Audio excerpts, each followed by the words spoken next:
আরও একবার সংবাদের শিরোনাম হলো বাংলাদেশ ছাত্রলীগ। ঐতিহ্যবাহী এই সংগঠনটি কি সরকারের জন্য মাথা ব্যথার কারণ হতে পারে? এ নিয়ে এখন অনেকেই প্রশ্ন তুলছেন। অন্যদিকে চট্টগ্রামকে বাণিজ্যিক রাজধানী করার বহুল যে একটি প্রতিশ্রুতি ছিল, সেটির বাস্তবায়ন কতদূর বা আদৌ সেটি হবে কিনা? সবাইকে স্বাগত জানাচ্ছি বিবিসির বাংলাদেশ সংলাপে।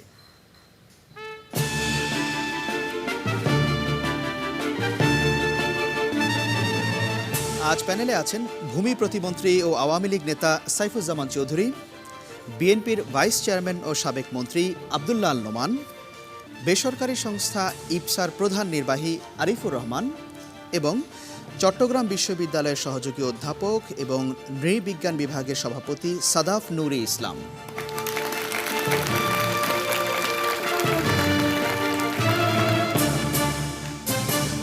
সবাইকে আরও একবার স্বাগত জানাচ্ছি বিবিসির বাংলাদেশ সংলাপে। এই অনুষ্ঠানটি আমরা করছি চট্টগ্রামে এবং আপনারা দেখতেই পাচ্ছেন এই অনুষ্ঠানের জন্য যে স্থানটি নির্ধারণ করা হয়েছে এটি একটি বহুল অনেক প্রাচীন একটি বিল্ডিং এবং বাংলাদেশ রেলওয়ের পূর্বাঞ্চলীয় সদর দপ্তর এটি। তো যাই হোক, অনুষ্ঠানের প্রথম প্রশ্নে সরাসরি চলে যাচ্ছি। আজ অনুষ্ঠানের প্রথম প্রশ্ন করবেন রতন দাস। ধন্যবাদ। আমার প্রশ্ন ছিল, বাংলাদেশ ছাত্রলীগকে নিজস্ব কর্মকাণ্ডের কারণে আওয়ামী লীগের জন্য বোঝা হয়ে দাঁড়াতে পারে? আপনার কি মনে হচ্ছে? আমার মনে হচ্ছে এটা ভবিষ্যতে আওয়ামী লীগের জন্য কিন্তু একটা অনেক বড় বিরাট একটা বোঝা কারণ হয়ে দাঁড়াবে। সেই জন্য আমার এই প্রশ্নটা ছিল। অনেক ধন্যবাদ আপনাকে। সম্প্রতি রাজশাহী বিশ্ববিদ্যালয়ে আন্দোলনরত ছাত্রছাত্রীদের উপর যে হামলার অভিযোগ এসেছে ছাত্রলীগের বিরুদ্ধে, সেই প্রেক্ষাপটে এই প্রশ্ন। শুরুটা করতে চাই সাদাফ নুরি ইসলাম। আপনি চট্টগ্রাম বিশ্ববিদ্যালয়ের অধ্যাপক এবং ছাত্রলীগ সংক্রান্ত বহু ঝামেলা এখানেও ছিল, আমরা দেখেছি পত্রপত্রিকায়। আপনার কি মনে হচ্ছে?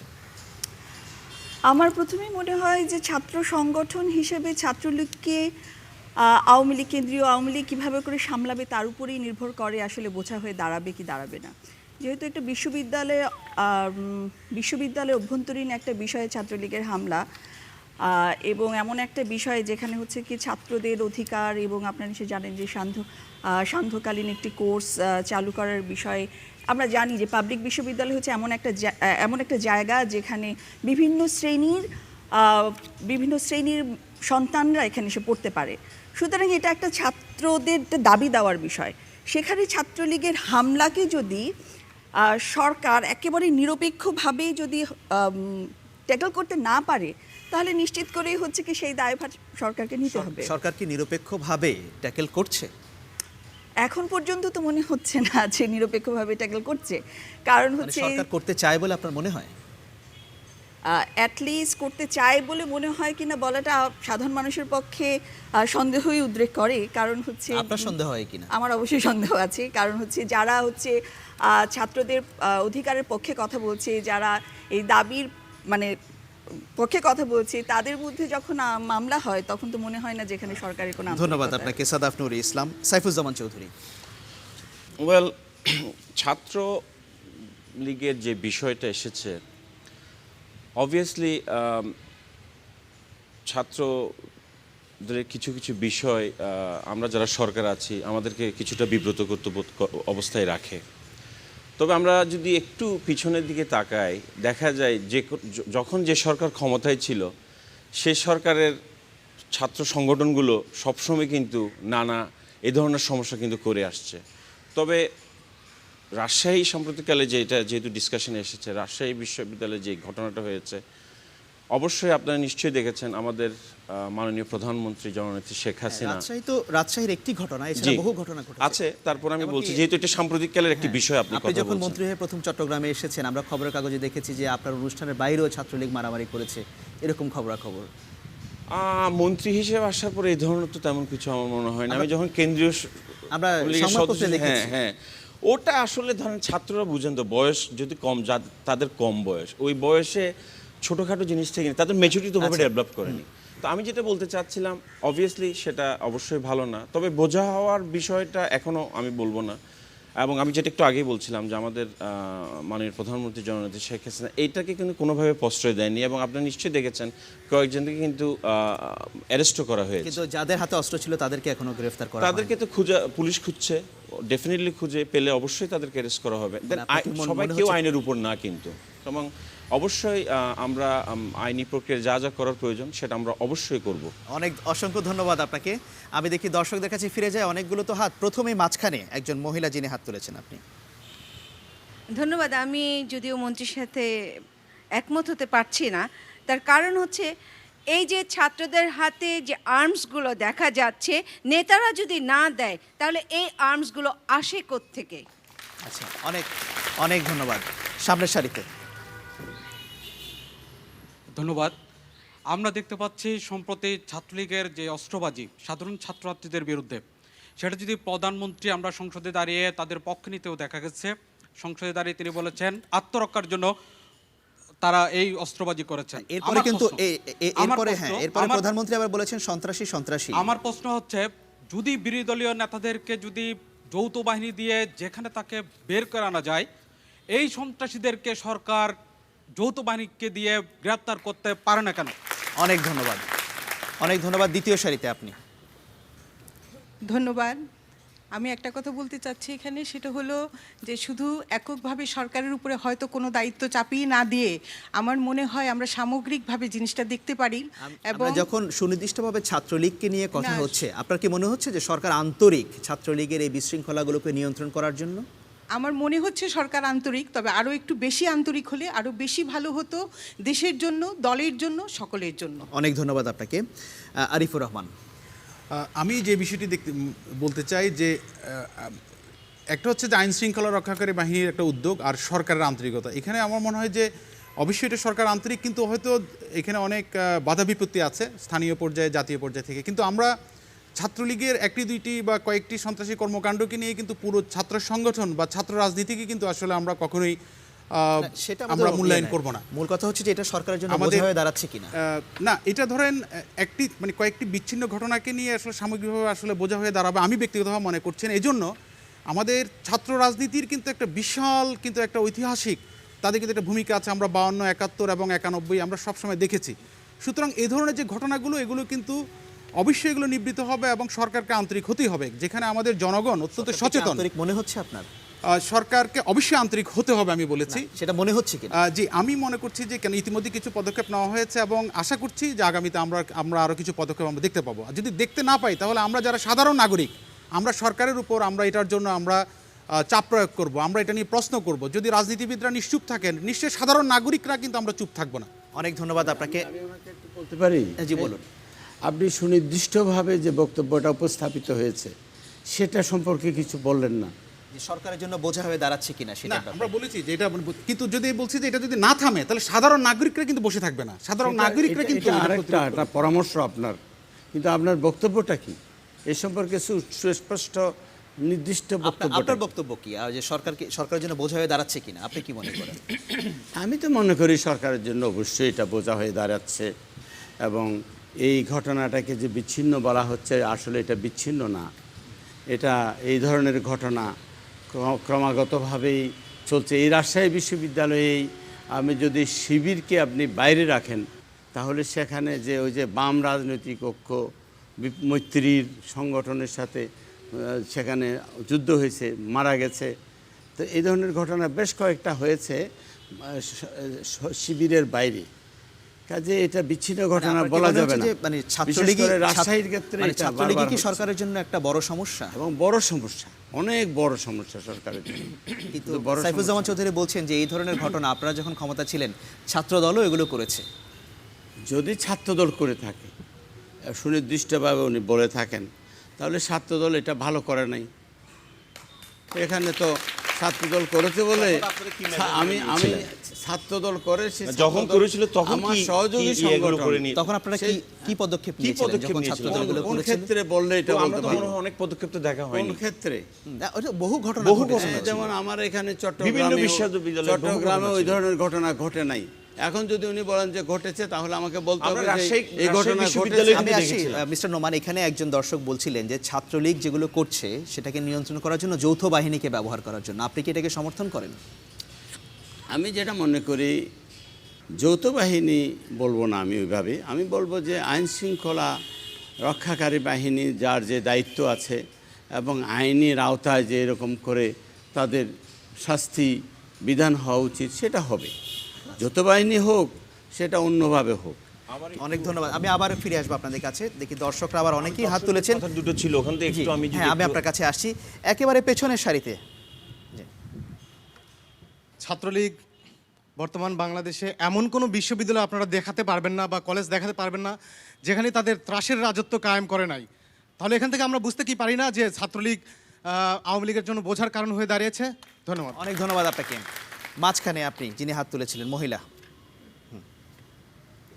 ছাত্রলীগের এই ঘটনাটার পরে ঠিক যে মুহূর্তে সরকার যখন তদন্তের নাম করে সেখানে শিবিরের একটি সংশ্লিষ্টতা প্রমাণ করে ঘটনাকে হালকা করার একটা প্রয়াস চালায়, ঠিক সে জায়গা থেকে দাঁড়িয়ে সরকার কিন্তু কখনোই এ দায়ভার এড়িয়ে যেতে পারে না, এবং যেখান থেকে সে দায়ভারটা এড়িয়ে যেতে পারে না সেখান থেকে কিন্তু ছাত্রলীগ সরকারের জন্য একটা বোঝা হয়ে দাঁড়ায়। অনেক ধন্যবাদ আপনাকে। তৃতীয় সারিতে আরেকজন নারী। জি। ধন্যবাদ। আমার কথা হচ্ছে ছাত্রলীগ ছাত্রদল এরা বড় প্রশ্ন না, আমাদের সন্ত্রাসী রাজনীতি মনোভাব বাদ দিতে হবে। আমরা এদেরকে উস্কে দেই, আমরা এদেরকে সহযোগিতা করি, এদেরকে দলে থাকার জন্য, গদিতে থাকার জন্য লালন পালন করি, এটা ত্যাগ করতে হবে। অনেক ধন্যবাদ আপনাকে। সাইফুজ্জামান চৌধুরী, একজন দর্শক বলছিলেন যে সরকার দায় এড়িয়ে যাওয়ার চেষ্টা করছে। আমি এর আগে দুটো প্রশ্নের জবাব দিতে চাই অডিয়েন্স থেকে যেটা এসছে। প্রথম হচ্ছে এখান থেকে যে অস্ত্রের কথা, যে নেতারাই অস্ত্র দিচ্ছে। আমার মনে হয় অস্ত্রের রাজনীতি কিন্তু আর নেই, এখন নেই বললেই চলে। তো সুতরাং নেতাদের আজকাল আসলে অস্ত্র অস্ত্র হাতে দিতে দেখা হয়। গেছে, অস্ত্র বিভিন্ন হাতে দেখা গেছে, সেটা তো আমি অবশ্যই স্বীকার করছি, ডেফিনেটলি এটা তো দিবালোকের মতোই সত্য। তবে যে নেতারে যে অস্ত্র দিচ্ছে সেটা একটু ডিফেন্ড করতে চাচ্ছি। ওই দিন কিন্তু অস্ত্রের রাজনীতির দিন কিন্তু আর নেই। এনিওয়ে, এখানে আরেকটা কথা এসেছে আমাদের মাননীয় প্রধানমন্ত্রী জননেত্রী শেখ হাসিনা নিয়ে। এখান থেকে একজন বলেছেন যে আত্মরক্ষার অধিকার সবারই আছে। এটা আসলে উনি, ওই দিন আমিও পার্লামেন্টে ছিলাম, পুরো সেন্টেন্সটা আমি জানি না আপনি কতটুকু শুনেছেন, উনি বলেছেন আত্মরক্ষার কথা। তবে এবং সাথে সাথে যারা অস্ত্র নিয়ে করেছেন এটার ব্যাপারে কিন্তু উনি কঠোর কথা বলেছেন এবং তাদেরকে, বিরোধী দল বলছে প্রধানমন্ত্রী এই ধরনের বক্তব্য দিয়ে সন্ত্রাসীদেরকে আরো উস্কে না, দিচ্ছেন। উনি বলছেন যে যদি তাদেরকে আত্মরক্ষার জন্য, তাদেরও তো আত্মরক্ষার একটা বিষয় আছে, কেউ যদি তাদেরকে এভাবে হামলা করে তবে অবশ্যই না, অবশ্যই না, সেটাকে আমি কোনোভাবেই সমর্থন দিতে পারি না। আরেকটা যেটা প্রশ্ন, সরকার দায় এড়িয়ে যাচ্ছে কিনা, আসলে সরকার দায় এড়িয়ে যাচ্ছে আমি সেটা বলবো না। এখানে অনেক সময় আমরা বিভিন্ন নিউজ শুনি, কিন্তু একটা সরকারের পুরোপুরি একেবারে যে পেপার বা বিভিন্ন গণমাধ্যমের নিউজের উপর ভিত্তি করে তো কাজ করতে পারবে না, বিভিন্ন তথ্য সংগ্রহ করে তার উপর ভিত্তি করে কিন্তু অ্যাকশনে যেতে হবে। মিস্টার চৌধুরী, এখানে একটি বিষয়, স্বরাষ্ট্র প্রতিমন্ত্রী বলেছেন একটি দৈনিককে যে বিশ্বজিতের ঘটনা সরকারের মাথা নিচু হয়েছিল, রাজশাহী বিশ্ববিদ্যালয়ের ঘটনা সরকারের নাক কান কাটা গেছে। এই যে ছাত্রলীগ যেগুলো করছে, এগুলোকে কি আওয়ামী লীগের বা সরকারের একজন মন্ত্রী হিসেবে আপনাদেরকে বিব্রত করে? অবশ্যই বিব্রত করে। আমরা কেন এদের দায়ভার নিব, তাই না? আমরা তো চাচ্ছি একটি সুন্দর পরিবেশ সৃষ্টি করার জন্য এবং যে রাজনীতির যে গুণগত পরিবর্তন সেটা আনার জন্য তো আমরা এসেছি, তাই না? ধন্যবাদ আপনাকে। সুতরাং এটা তো ডেফিনেটলি। ধন্যবাদ। আব্দুল্লাহ নোমান, আপনি কিছু বলতে চেয়েছিলেন? আমি বলতে চেয়েছিলাম সেটা হচ্ছে, আমি আসলে কিছুটা ভীত সন্ত্রস্ত। তার কারণ গুম খুন আমাকে খুব সন্ত্রস্ত করছে। তো না হলে প্রথমেই বলতাম প্রধানমন্ত্রীর কথা, যে প্রধানমন্ত্রী পার্লামেন্টের যে কথা বলেছেন, যে যাদেরকে কাউকে, এটা আমরা ধরে নিচ্ছি, যাদেরকে মারা হচ্ছে বা যাদের আক্রমণ, তাদেরও কিন্তু আত্মরক্ষার অধিকার আছে।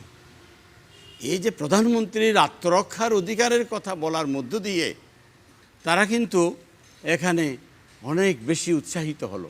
ধন্যবাদ। প্রধানমন্ত্রীর মতো একজন বললেন যে তাদেরও অধিকার আছে।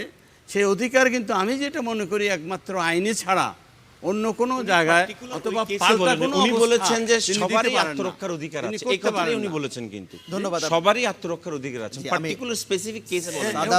ওই ঘটনার পরিপ্রেক্ষিতে, না, উনি ওই ঘটনার পরিপ্রেক্ষিতে বক্তব্য দিতে গিয়ে কিন্তু বলেছেন যে আত্মরক্ষার অধিকার সবার আছে, তবে তার অর্থ এই নয় যে এই ধরনের সন্ত্রাসী হামলাকে আপনি বানান, প্রশ্রয় দিবেন না। আপনি ব্যাখ্যা করেন, আমার কোনো আপত্তি নেই। এটাই ব্যাখ্যা, এটাই। কিন্তু এটা ঠিক কি না যে উনি এটা কথা বলেছেন, শুধু কি কথা প্রেক্ষিতে বলেছেন বলে আমি সাদাফ এর পক্ষ সাদাফ বিপক্ষ চাই না। নুরুল ইসলাম আমি সেটাই শুধু এটা আমি বলতে বললাম। চাই যে তিনি বলেছেন যে এই আর আমার ঘটনা একটু ওনার আরেকটা কথার উত্তর না না বলতে এই হচ্ছে ঘটনার আমার। সাথে সম্পৃক্ত কথাতেই আসছে পার্লামেন্ট সেটা আপনি বলেছেন যে, অন্য বিচ্ছিন্ন অন্য কোনো ঘটনা নিয়ে বলেন না আমি সাদাফ নুর এই ইসলাম ঘটনায় ওনার কাছে বলেছে আসতে যে চাই। ওনার পরে অধিকার আমাকে আছে একটু কাইন্ডলি আত্মরক্ষার। ফ্লোরটা দিবেন। আমার অর্থাৎ আপনি নোমান রিভলভার সাহেবের দিয়ে একটি মারছেন বক্তব্য আমার আমি বলতে আরেকটা হয়। রিভলভার দিয়ে আপনাকে মারতে পারি না, আপনি বিষয়টা আমাকে এখানে আগে ওরকম মারতেছেন না আমি কিন্তু। আপনাকে পরে মিস্টার মারব। নোমান অসংখ্য ধন্যবাদ। সাদাফ নুর ইসলাম, মিস্টার নোমান বলছিলেন যে এই যে প্রধানমন্ত্রীর বক্তব্য আরো উস্কে দেওয়ার মতো, আপনার কি তাই মনে হয়? প্রধানমন্ত্রীর বক্তব্য না উস্কানি প্রধানমন্ত্রীর তো উস্কে দেওয়ার প্রশ্নটা না, শব্দটা আপনাদের না। দলের থেকে বলা হয়েছে। না উস্কে না আমি বলতে চাচ্ছি প্রধানমন্ত্রীর Protect এই করা বক্তব্য হচ্ছে। কি প্রতিক্রিয়া সৃষ্টি কি- করে কি প্রতিক্রিয়া সৃষ্টি এবং করে যারা বলেন? এইসব ঘটনা ঘটছে তাদেরকে উৎসাহিত করে কিনা উৎসাহিত করে যে কিনা? একটা বিষয় হচ্ছে যে শিক্ষাঙ্গনে আত্মরক্ষার জন্য যে কোনো রাজনৈতিক ছাত্র সংগঠনের দল যদি অস্ত্র হাতে দৌড়ে বেড়ায় সেটা কখনোই গ্রহণযোগ্য হবে না। এটা হচ্ছে প্রথম কথা। আমি একটু অন্য জায়গায় একটু দৃষ্টি দিতে চাচ্ছিলাম যে আমরা যারা দীর্ঘদিন ধরে শিক্ষাঙ্গনের সাথে জড়িত আছি, আমরা নিজের ছাত্র হিসেবে শিক্ষক হিসেবে দেখছি এবং আপনারা পত্রপত্রিকায় দেখছেন, বাংলাদেশের জন্য এটাই বাস্তবতা হলো যে যে রাজনৈতিক দলই আসুক না কেন, আমরা দেখেছি ছাত্র শিবিরের আস্ফালন, আমরা দেখেছি ছাত্র দলের আস্ফালন, এখন আমরা দেখছি ছাত্রলীগের আস্ফালন। ওই শুধু আমার মনে হয় যে কিছু চরিত্রগুলো বদলে যায় ধন্যবাদ কিন্তু আপনাকে। প্যাটার্নটা সেম থাকে। ধন্যবাদ। এবং আমি একটু যদি আমাকে শেষ করতে দেন, যে আমার জন্য খুবই গুরুত্বপূর্ণ বিষয় যে যখন ছাত্ররা একটি বিশ্ববিদ্যালয়ের পাবলিক বিশ্ববিদ্যালয়ের সকল শিক্ষার্থীদের পড়বার পরিবেশের দাবিতে যখন আন্দোলন করে, সেখানে উস্কানিমূলক বলে যারা আন্দোলন করছে তাদেরকে উস্কানি দেওয়া হচ্ছে, মদতদাতা বলে হচ্ছে, তাদের নামে মানে মামলা করা হচ্ছে বা তাদেরকে দোষী সাব্যস্ত করছে, এই জায়গাটায় নজর দেওয়া বোধহয় আমাদের ধন্যবাদ জন্য আপনাকে। খুব একটা সাইফুজ্জামান, আপনি গুরুত্বপূর্ণ। 20 সেকেন্ড সময় পাবেন। জি, আমি 20 সেকেন্ডের মধ্যে বলছি, আমাদের শ্রদ্ধেয় জনাব নোমান সাহেব যে কথাটা বলেছেন উনি খুব ভীতস্ত মানে ওয়ারিড যে হত্যা এবং গুম। আমি একটু বলতে চাই বিএনপি থেকে এটা বলা হচ্ছে কিন্তু কোনো কি সুনির্দিষ্ট দিয়েছে, তারা ফিগার দিতে পেরেছে? আমি আরেকটু কথা বলি, আজকে হেফাজত ইসলামের যে শাপলা চত্বরের যে বিএনপি 300-র উপরের কথা বলছি আর কি। তারা কোনো স্পেসিফিক কোনো কিছু বলতে আজকে পারছে না। চিটাগাংয়ের এটা ঘটনা হচ্ছে মন গড়া বলতে কথা। পারবো, নাম বলতে কিন্তু পারবো আমি একটু তিনজনের। কাইন্ডলি আমাকে একটু শেষ দ্বিতীয় করতে point? দিন। দ্বিতীয় পয়েন্ট যেটা আমি বলছি, শাপলা চত্বরে হেফাজত ইসলাম সেটা মনে হয় 5ই নভেম্বর ছিল, আমি যদি 5ই ফেব্রুয়ারি। 5ই ফেব্রুয়ারি মে না পাঁচই মে মে। না না 5ই মে। 5ই মে, মে হ্যাঁ, ছিল। আচ্ছা বলুন। এনিওয়ে হেফাজত শাপলা চত্বরের যে ঘটনাটা ছিল ওখানে আমরা সাবেক বিরোধী দল থেকে বলা হলো যে এখানে হ্যাঁ, অনেকগুলো চৌধুরী, লোক মারা এটা গেছে। আমাদের এই আলোচনার হত্যাগুমের বিষয় না, এই হত্যাগুমের রেফারেন্স আমরা দিয়ে আমি ছাত্রলীগ বলছি। প্রথম না বলছি। ছাত্রলীগ না, হত্যাগুমের কথাটা যেটা বলছে ওখানে তো অনেকগুলো কথা এসেছে, এগুলি কিন্তু কোনো তথ্যভিত্তিক না। তো সুতরাং হত্যা গুম যে কথাগুলো আসছে এটা আসলে ধন্যবাদ আপনাকে স্পেসিফিক সাইফুজ্জামান। জিনিস থাকলে ভালো। অসংখ্য ধন্যবাদ আপনাকে। আলোচনা বেশ জমে উঠেছে। আমি এখানে শ্রোতা দর্শকদের জানিয়ে রাখি, বিবিসির বাংলাদেশ সংলাপের উত্থাপিত বিষয়গুলো নিয়ে আপনারা যদি আরও বিস্তারিত মতামত দিতে চান তাহলে বিবিসি বাংলার ওয়েবসাইট bbcbangla.com, এখানে আপনার মতামত দিতে পারবেন। এছাড়া আপনারা যারা ফেসবুক ব্যবহার করেন, ফেসবুকে বিবিসি বাংলার সামাজিক ফোরামে আপনার মতামত দেবার সুযোগ আছে। এখন একটি ছোট্ট বিরতি নিচ্ছি, আশা করছি ফিরে এসে আপনাদের সাথে পাবো।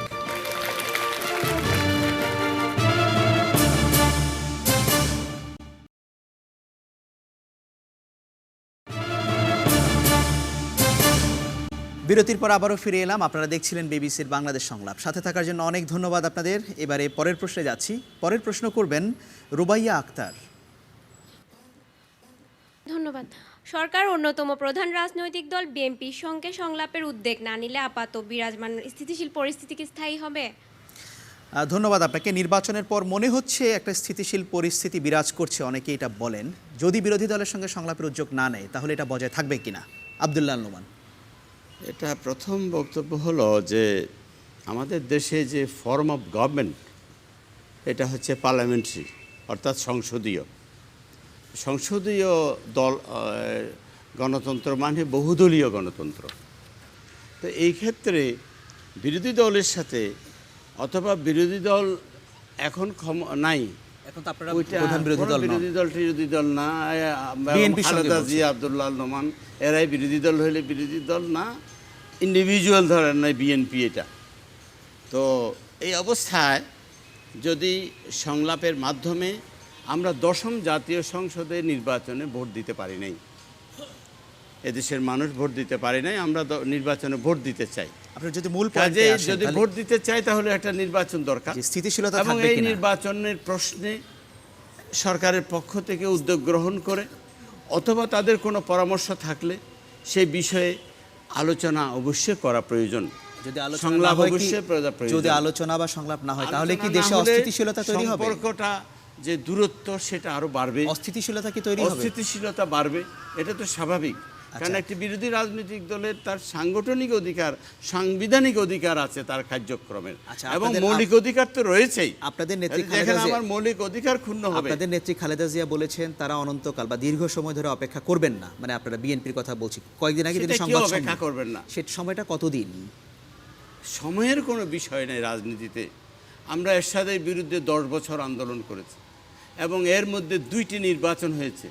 যে 2টি নির্বাচনের একটি নির্বাচনে জামাতে ইসলাম, আওয়ামী লীগ সহ আপনার জাতীয় পার্টি অংশগ্রহণ করেছে।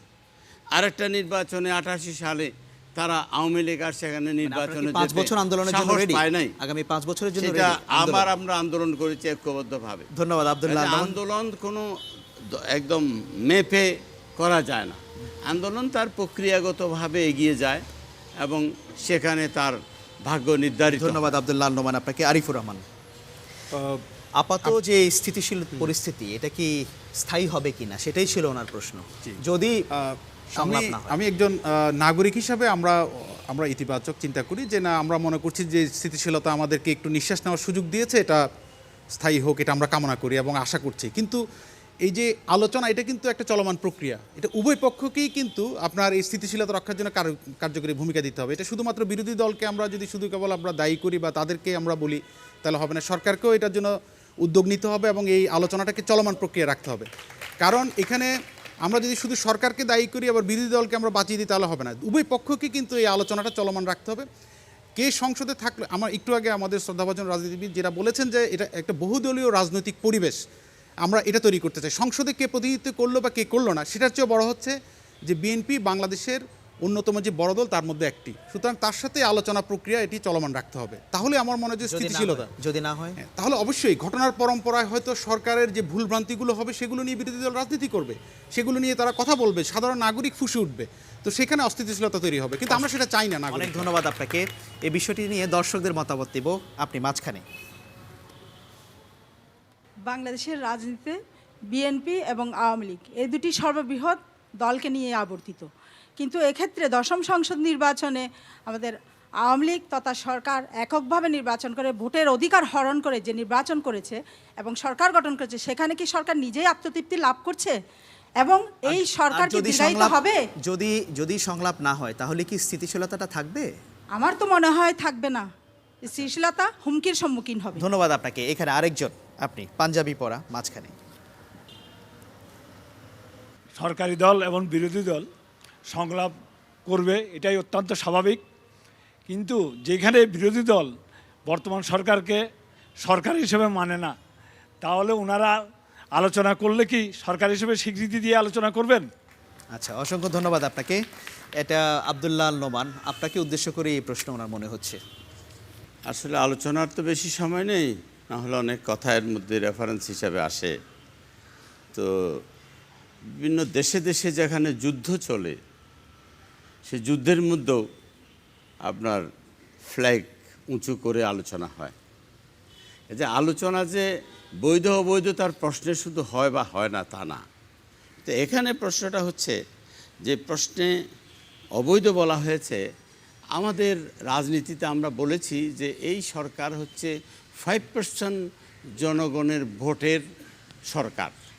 সরকার অবৈধ কিন্তু সরকার আছে। ধন্যবাদ আপনাকে আব্দুল্লাহ নোমান। সেই সরকারের সাথে সরকার আলোচনায় অংশগ্রহণ করতে পারে। জি ধন্যবাদ। আর আলোচনায় যদি অংশগ্রহণ না করে, আলোচনার অনেক ফরম আছে, বিভিন্ন ফরমে আলোচনা হবে। ধন্যবাদ আপনাকে। সাইফুজ্জামান চৌধুরী, দেখেন এরশাদের বিরুদ্ধে এরশাদের সাথে আমরা করেছি, আবার আন্দোলনের সংগ্রামে এরশাদের পতনও ঘটিয়েছি। ধন্যবাদ আপনাকে। সাইফুজ্জামান চৌধুরী, এটা কি স্থিতিশীল হবে? অনেকেই বলছে হবে না।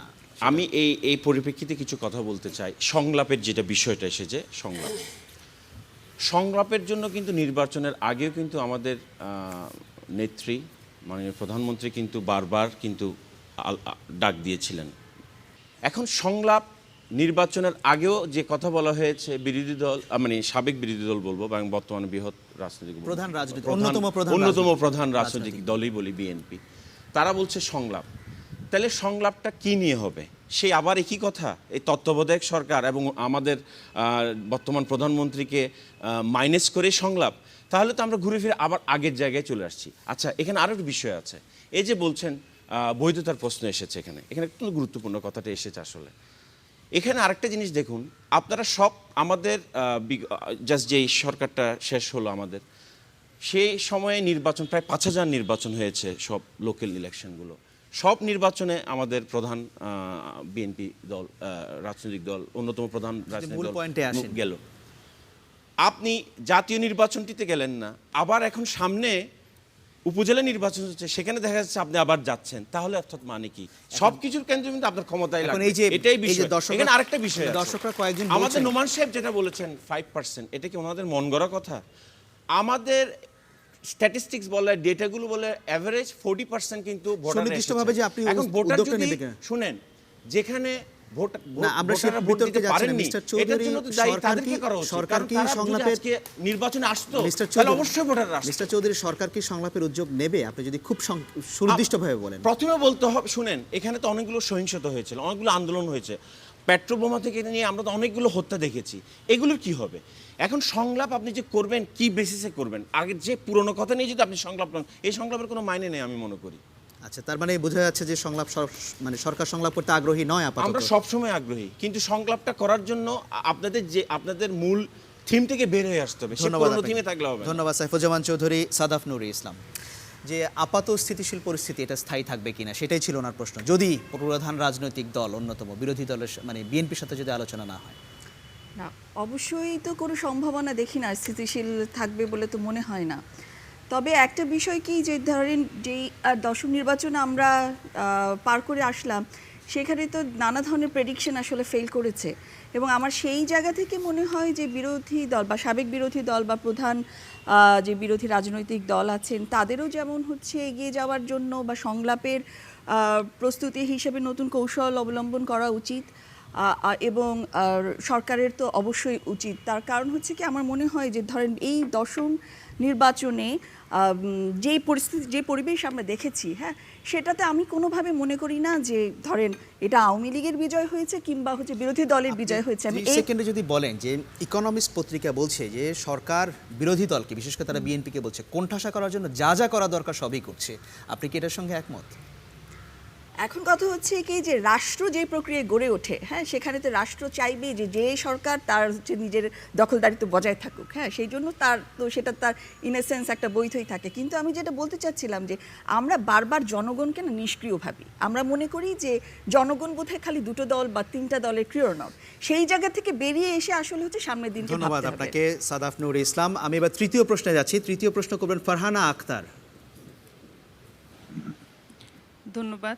দীর্ঘদিন আগে ঘোষণা দিয়েও সরকার চট্টগ্রামকে বাণিজ্যিক রাজধানী হিসেবে প্রতিষ্ঠিত করেনি, সুতরাং এই ধরনের ঘোষণা দেওয়ার যৌক্তিকতা কোথায়? অসংখ্য ধন্যবাদ। অনেক আগে 90-এর দশকের প্রথম দিকে যখন বিএনপি সরকার ক্ষমতা ছিল, চট্টগ্রামকে বাণিজ্যিক রাজধানী হিসেবে ঘোষণা করা হয়েছিল, কিন্তু সেটা এখনও বাস্তবায়ন হয়নি। এর যৌক্তিকতা কোথায়? সাইফুজ্জামান চৌধুরী, এখন তো আপনারা ক্ষমতায়। দেখেন, আমি চিটং চেম্বার অফ কমার্সের সভাপতি থাকাকালীন অবস্থায় কিন্তু বলেছিলাম বাণিজ্যিক রাজধানী, সেটাও আমাদের এক ধরনের পলিটিক্যাল স্লোগানই ছিল। বাণিজ্যিক রাজধানী টেকনিক্যালি চট্টগ্রাম বাণিজ্যিক রাজধানী বলতে পারবেন, কারণ ঢাকা হচ্ছে আসলে বেসিক্যালি পলিটিক্যাল ক্যাপিটাল বলা যায়। এবং এই যে বন্দর নগরী, দেশের অর্থনীতি প্রায় 85% আমদানি রপ্তানি কিন্তু চট্টগ্রাম বন্দর দিয়ে হচ্ছে, এটাকে অবশ্যই বাণিজ্যিক রাজধানী হিসেবে ধরতে হবে। কারণ ইন্ডিয়াতে আপনার যেমন দিল্লি হচ্ছে পলিটিক্যাল ক্যাপিটাল, কিন্তু বম্বে হচ্ছে আপনার ফাইন্যান্সিয়াল ক্যাপিটাল। সো অবভিয়াসলি এই যে বাণিজ্যিক রাজধানীর জন্য যা যা দরকার, সেখানে মনে হয় আমাদের চিরং স্টক এক্সচেঞ্জ আছে, আমাদের বন্দর আছে, আমাদের এখন ইন্টারন্যাশনাল এয়ারপোর্ট আছে, যদিও বা এখানে কিছু কিছু ফুল সুইংয়ে অনেক ইন্টারন্যাশনাল ডেস্টিনেশনাল ফ্লাইটগুলো আসছে না, বাট পর্যায়ক্রমে সেগুলো শুরু হয়েছে এবং এখানে বেশ কর্মকাণ্ড হচ্ছে। আমি মনে করি এটাকে আমাদের বাণিজ্যিক রাজধানী হিসেবে ধরেই নিতে পারে আমরা। তাহলে কি এখন আর কিছু করার নাই? এটা তো চলছে, চলমান প্রক্রিয়া, এটা তো চলছে। আপনি মুম্বাইয়ের কথা বলছেন, ইনফ্রাস্ট্রাকচার, আপনি মুম্বাইয়ের কথা বলছেন যে একটা বাণিজ্যিক রাজধানীর কিছু বৈশিষ্ট্য থাকে, যেমন সবই তো আছে আমাদের। হ্যাঁ, মানে অনেক যেগুলো ব্যাংক যেগুলো থাকবে, ফাইন্যান্সিয়াল ইনস্টিটিউট থাকবে, এগুলো সব হেড অফিস একটা সেখানে কনসেন্ট্রেটেড থাকে। ওখানে তো ফেডারেল গভর্নমেন্ট সিস্টেম, আমরা বুঝতে হবে। ওখানে কিছু স্টেট পলিসিগত আছে, আমাদের তো এখানে ফেডারেল গভর্নমেন্ট সিস্টেম না, এটাও কিন্তু বুঝতে হবে। আমাদের বাণিজ্যিক রাজধানী কর্মকাণ্ড যা যা হওয়ার সবই কিন্তু চলছে। এটা জাস্ট এটা টেকনিক্যালি ধরে নিতে পারবো মানে আপনি বলছেন যে এখানে আর ঘোষণা দিয়ে বাস্তবায়ন করার কিছু নাই। বাস্তবায়নের কিছু নেই, এটা আছে, অলরেডি ইজ देयर। ধন্যবাদ আপনাকে। আরিফুর রহমান, আমরা যখন বাণিজ্যিক রাজধানী, এটা অবশ্যই এটা আমাদের চট্টগ্রামবাসী দীর্ঘদিনের চাওয়া, এটা বিভিন্ন আন্দোলন সংগ্রামে এটা বেরিয়ে আসছে এবং ইতিমধ্যে অনেকগুলো কাজও হয়েছে। আমরা দেখেছি সব সরকারের আমলেই, এটা শুধুমাত্র বিগত সরকার বা তার আগের যে আপনার 4 দলীয় জোট সরকার ছিল, সবাই তার যার যার উদ্যোগ থেকে অনেকগুলো কাজ করেছে। এখানে আপনারা জানেন যে ওয়ার্ল্ড ট্রেড সেন্টার গড়ে উঠেছে এবং চেম্বার অফ কমার্স অত্যন্ত একটা ভালো এবং উদ্যোগ নিয়েছে। আমাদের যে পোর্ট, এটা অনেক আধুনিকায়ন হয়েছে। আমি আসলে ঠিক অবকাঠামোগত উন্নয়নের দিকটা চেয়ে আমি একটু বড় বিষয় এখানে উল্লেখ করতে চাই। যখন আমরা বাণিজ্যিক রাজধানী বলবো, এখানে অবকাঠামোগত উন্নয়নের পাশাপাশি আমাদের এখানকার সামাজিক নিরাপত্তা, সামাজিক উন্নয়ন, এটা কিন্তু একটা অঙ্গাঙ্গিভাবে এটার সাথে জড়িত। কারণ দেখেন, আপনি অবকাঠামোগত উন্নয়ন করলেন কিন্তু এখানকার সামাজিক নিরাপত্তা বাড়লো না, এখানকার মানুষের যে সামাজিক সেবা তার পরিধি বাড়লো না, তাহলে কিন্তু এই বাণিজ্যিক রাজধানী কিন্তু আসলে এটা স্লোগানই থাকবে। একটা জিনিস আমি এখানে উল্লেখ করতে চাই, আমরা অত্যন্ত কষ্টের সাথে আমরা নাগরিকরা আমরা এটা দেখে থাকি, আমাদের এই চট্টগ্রামে অনেক সম্ভাবনা থাকার পরও শুধুমাত্র আমাদের এখানকার যে দায়িত্বপ্রাপ্ত যে সরকারি প্রতিষ্ঠান বা বিভাগগুলো আছে, তাদের নিজেদের মধ্যে সমন্বয়হীনতার কারণে অনেক ভালো শুভ উদ্যোগ এগুলো সঠিকভাবে কার্যকরী হয় না এবং নাগরিক সুবিধাগুলো নিশ্চিত করতে পারছে না। ধন্যবাদ আপনাকে আরিফুর রহমান। এই বিষয়টি দর্শকদের মতামত নেব। তৃতীয় সারিতে আপনি। চট্টগ্রাম সমুদ্র বন্দরকে বলা হয় বাংলাদেশের অর্থনীতির ফুসফুস। চট্টগ্রামের ভারী শিল্প ইপিজেড প্রতিষ্ঠানগুলো আমাদের অর্থনীতির প্রবৃদ্ধিকে বাঁচিয়ে রেখেছে।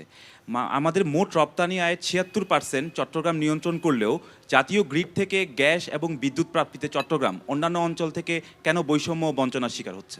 অনেক অনেক ধন্যবাদ আপনাকে। একেবারে পেছনের সারিতে সর্বশেষ। হ্যাঁ, আসসালামু আলাইকুম। আমরা ইতিমধ্যে জানতে পারলাম সেই 1991 সাল থেকে বাণিজ্যিক রাজধানী হিসেবে ঘোষণা আছে, কিন্তু বাস্তবায়ন হয়নি। চট্টগ্রামের স্থানীয় দায়িত্বপ্রাপ্ত মন্ত্রী এবং রাজনীতিবিদদের সমন্বিত প্রচেষ্টা করতে হবে, তাহলে আমাদের এই বাণিজ্যিক রাজধানী করা সম্ভব। অনেক অনেক ধন্যবাদ। আমি আসবো আপনার কাছে আবারও। আরেকজন দর্শকের মতামত দেব, মাঝখানে আপনি। আমরা দেখছি যে আমাদের যে বিএনপি এবং আওয়ামী লীগ যারা অতীতে ক্ষমতায় ছিল, তারা মুঘল সম্রাটদের মতো ক্ষমতা কুক্ষিগত করে রেখেছে।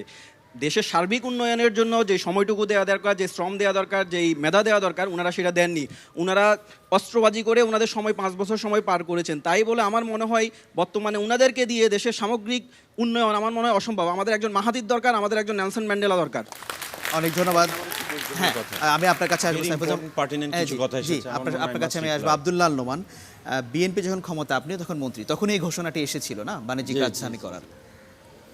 প্রথম এক কথায় বলে যাই, আগে বলেছি সব সময় তো নেই, অনেক কথা বলার ছিল জাবেদ সাহেবের কথা। আমরা বাণিজ্যিক রাজধানী প্রসঙ্গে থাকবো। তো প্রথম কথা হলো এই যে সংলাপ, না আমরা সংলাপ প্রসঙ্গে যাচ্ছি না, বাণিজ্যিক। আমি এক কথায় বলে দিচ্ছি, যেই সংলাপের কথা বলা হচ্ছে এটা তো প্রধানমন্ত্রী মিন করে নাই বলে এক কথায় আমি বলতে চাই। এটা নিয়ে বিতর্কের কোনো কারণ নেই। বাণিজ্যিক রাজধানী, আমার অত্যন্ত সৌভাগ্যবান মানুষ আমি, যে বাণিজ্যিক রাজধানীর ঘোষণা দেওয়ার জন্য 1990 সালে যখন প্রথম নির্বাচন অনুষ্ঠিত হয়, তখন সেই নির্বাচনে সার্কিট হাউসের মাঠে আমি প্রধানমন্ত্রীকে দাবি জানিয়েছিলাম, আমাদের তৎকালীন প্রধানমন্ত্রী মানে নেত্রীকে, যে আপনি যদি ক্ষমতায় অধিষ্ঠিত হন তাহলে চট্টগ্রামকে বাণিজ্যিক রাজধানী করতে হবে। আমার জহিরুদ্দিন খান সাহেব ও ছিলেন, তিনিও খুব জোরের সাথে বললেন যে চট্টগ্রাম হচ্ছে আসলে এই যে সাহেব বললেন এটা হচ্ছে, সেই ঘোষণাটা এসেছিল এবং সেই ঘোষণার প্রেক্ষাপটে যখন তিনি প্রধানমন্ত্রী হলেন তখন তিনি লালদিঘির মাঠে, আমি আবার সেই প্রস্তাবটা তুললাম, 7 পয়েন্ট কাজ হয়েছে সেটা বললাম, বলার পরে তিনি ঘোষণা তো হয়েছে, কাজ কি হয়েছে আপনারা এটা ইম্পর্টেন্ট। ঘোষণার পরে এখানে আপনার ক্যাবিনেট সেক্রেটারিকে দিয়ে একটা কমিটি গঠন করা হয়েছে। সেখানে তার ইনফ্রাস্ট্রাকচার ডেভেলপমেন্ট, অবকাঠামোগত বিনির্মাণ চট্টগ্রামে কি হতে পারে যেটা চট্টগ্রাম থেকে করা সম্ভব এবং চট্টগ্রামের জন্য করা সম্ভব, এই দুইটা বিষয় আলোচনা হয়েছে। আলোচনার পরে আমরা ক্ষমতায় ছিলাম না, আওয়ামী লীগ ক্ষমতায় অধিষ্ঠিত হলো। অধিষ্ঠিত 2001 সালে প্রথম মন্ত্রী হয়ে আমি প্রথম চিঠি আবার লিখলাম যে বাণিজ্যিক রাজধানীর বিষয়টা। তখন বাণিজ্যিক রাজধানীর বিষয়টা ক্যাবিনেট সেক্রেটারিকে প্রধানমন্ত্রী তার ক্যাবিনেট থেকে দিয়ে দিলেন। ক্যাবিনেট সেক্রেটারি আমার সাথে আলাপ আলোচনা করে আমরা মিটিং করে সেখানে 16 পয়েন্ট প্রোগ্রাম যে অবকাঠামোগত বিনির্মাণের জন্য যে 16 পয়েন্ট প্রোগ্রাম হলো এবং সেই আমরা আর প্রোগ্রাম অত খুঁটিনাটিতে যাচ্ছি না। ইম্পর্টেন্ট হচ্ছে 16 point approved by the cabinet. আচ্ছা, ধন্যবাদ। এখন আমি বলতে চাই জাবেদ সাহেব মন্ত্রী, এক এক সময় এক একজন মন্ত্রী থাকবে, দেশ গণতান্ত্রিকভাবে চলবে, তো কাজেই 16 পয়েন্ট প্রোগ্রাম ইমপ্লিমেন্টেশনে যেখানে যেখানে উনি দেখে প্রোগ্রামগুলি, উনি জানেনও, ওইটা আমি ওনার বলতেছি, কারণ ওনার সাথে আমার অনেক কাজ হয়েছে, আমরা মিলিতভাবে অনেক কাজ করেছি তখনকার পিরিয়ডে। ধন্যবাদ আপনাকে আব্দুল্লাহ নোমান, ধন্যবাদ আপনাকে। এখনো করব। সাদাফ নুরুল কথা ইসলাম। হলো যে বাণিজ্যিক রাজধানী অবকাঠামোগত বিনির্মাণ হয়েছে, যদি আপনি বলেন কি কি। না, আমি আর সেদিকে যাচ্ছি না। সাদাফ নুরুল এটা ইসলাম, আপনি যদি না জান তাহলে না, আপনি দীর্ঘ বক্তব্য দিয়েছেন। হ্যাঁ, যেমন ধরেন অবকাঠামোগত বিনির্মাণের শিক্ষা, স্বাস্থ্য, কমিউনিকেশন। শিক্ষা স্বাস্থ্য যেটা বাণিজ্যিক রাজধানী নাই সেখানেও হয় না, এটা হচ্ছে যে বাণিজ্যিক রাজধানী করতে হলে আপনার ঢাকা থেকে এখানে আরেকটা আছে, প্রধানমন্ত্রী বেগম খালেদা জিয়া বিশেষভাবে তার নোটের মধ্যে আছে, যেগুলো ক্যাবিনেট থেকে পাস হয়, যেগুলো ক্যাবিনেট সেক্রেটারি লিখে দেয়, সেখানে আছে যে চট্টগ্রামে একটা ব্যাংক এবং একটা বীমা করতে হবে। এটা ডিসিশন অফ দ্য গভর্নমেন্ট, চাইলে সাদাফ নুরুল ইসলাম, সাদাফ নুরুল ইসলাম, কি যৌক্তিকতা, যে কি কাজ হয়েছে আপনি কি দেখতে পাচ্ছেন? আমি আরও বরঞ্চ আমি যেহেতু চট্টগ্রামে বড় হওয়া জন্ম থেকে দেখছি, আমার কাছে আরও বরঞ্চ মনে হয় যে ঐতিহাসিকভাবে চট্টগ্রামের যা যা সম্ভাবনা ছিল ধীরে ধীরে তা কমছে। যেমন ধরেন মাল্টিন্যাশনাল কোম্পানি, অনেকগুলো মাল্টিন্যাশনাল কোম্পানির হয়তো এখানেই মানে প্রধান অফিসগুলো ছিল, সেগুলো নাই, এবং আমি ঢাকার দিকে চলে যাচ্ছে। তারপর অনেক ফ্যাক্টরি হচ্ছে ঢাকার দিকেই হচ্ছে এখন তৈরি হচ্ছে। আমি একদম একটু নোমান সাহেবের সাথে একটু দ্বিমত করে বলতে চাচ্ছি যে মানে স্বাস্থ্য অবস্থাটা আসলে খুবই খারাপ। আমরা তো হচ্ছে কি যে একটু জটিল কোনো চিকিৎসার জন্য দরকার হলেও হয় আমাদেরকে ঢাকায় যেতে হবে, না হলে আমাদেরকে বিদেশে যেতে হবে। মানে কি আপনি মনে করছেন এটা ঘোষণার মধ্যে সীমাবদ্ধ ছিল? ঘোষণার মধ্যে সীমাবদ্ধ ছিল তো বটেই, বাণিজ্যিক রাজনীতি দূরের কথা, যে আমি মনে করি যে দ্বিতীয় বৃহত্তম শহর হিসেবেও যতটুকু চট্টগ্রামের মানে গড়ে উঠবার কথা ছিল, চট্টগ্রাম শহরকে গড়ে উঠবার কথা ছিল, কিছু রাস্তার পরিবর্তন ছাড়া, কিছু ধন্যবাদ আপনাকে। আমার হাতে সময় খুবই কম, আমাকে একটু সময় দিবেন। আপনি 20 সেকেন্ড, আমাকে 20 সেকেন্ড দিলে হবে না, আমি একটু না, আমার হাতে সময় কম, আমি বুঝছি, আমাকে একটু বলতে দেন, যেহেতু এখানে কথা এসেছে। দেখেন একটা জিনিস কি জানেন না, তো রাজধানী না, আমি বাণিজ্যিক রাজধানী পয়েন্টগুলো বলেছেন না, পয়েন্টগুলো আপনি তো অলরেডি কিছু বলেছেন এবং ভালোই পয়েন্ট বলেছেন। আমার হাতে সময় অলরেডি ফ্যাসিলিটিসগুলো বলে স্বাস্থ্যের কথা বলেছেন, আমি ওই পয়েন্টটা দেব ওনাকে। কিন্তু এখন কি হয়েছে বুঝাতে চাচ্ছি, এখানে একজন অডিয়েন্স বলেছেন যে এখানে সন্ত্রাসের রাজনীতি চলে। দেখেন বাংলাদেশ আজকে যেখানে দাঁড়িয়ে আছে, আমি শুধু আমাদের 5 বছরের ক্ষমতা থাকাকালীন অবস্থায় যে একেবারে পুরো জিনিস হয়েছে আমি সেটা বলবো না, ধারাবাহিকভাবে অনেক কিছু হয়েছে। তবে আমাদের গত 5 বছরের আমল যেটা যদি আপনারা দেখেন, চট্টগ্রামে তো ব্যাপক উন্নয়ন হয়েছে। আজকে ফ্লাইওভার হয়েছে, আরও ফ্লাইওভার আসছে, এখানে 5 star hotel, first 5 star hotel আপনার রেডিসন হোটেল আসছে এখানে তো কাজ হচ্ছে, এবং সুতরাং এখানে আরও কাজ হবে। বিদ্যুতের সমস্যার সমাধান হয়েছে, এবং আপনি যে কথাটা বলেছেন এখানে যে অনেকগুলো মাল্টিন্যাশনাল কোম্পানি কিন্তু মাইগ্রেটেড টু ঢাকা, ইয়েস এটা হয়েছে, কিন্তু সবচেয়ে বেশি 90-এর দশকের দিকে কিন্তু বেশি হয়েছে, এবং এখানে সেগুলো আবার ফিরে আসছে। কিন্তু আমি এখানে শ্রোতা দর্শকদের জানিয়ে রাখি, বিবিসির বাংলাদেশ সংলাপের আগামী অনুষ্ঠানগুলোতে আপনারা যদি অংশগ্রহণ করতে চান তাহলে আপনি টেলিফোন অথবা SMS করতে পারেন 01-752-777-222 এই নম্বরটিতে। এছাড়া আপনি ইমেইলও করতে পারেন এই অনুষ্ঠানে অংশগ্রহণের জন্য। ইমেইল করার ঠিকানা সংলাপ@bbc.co.uk। ছোট্ট আরেকটি বিরতি নিচ্ছি, আশা করছি কিছুক্ষণের মধ্যেই ফিরব।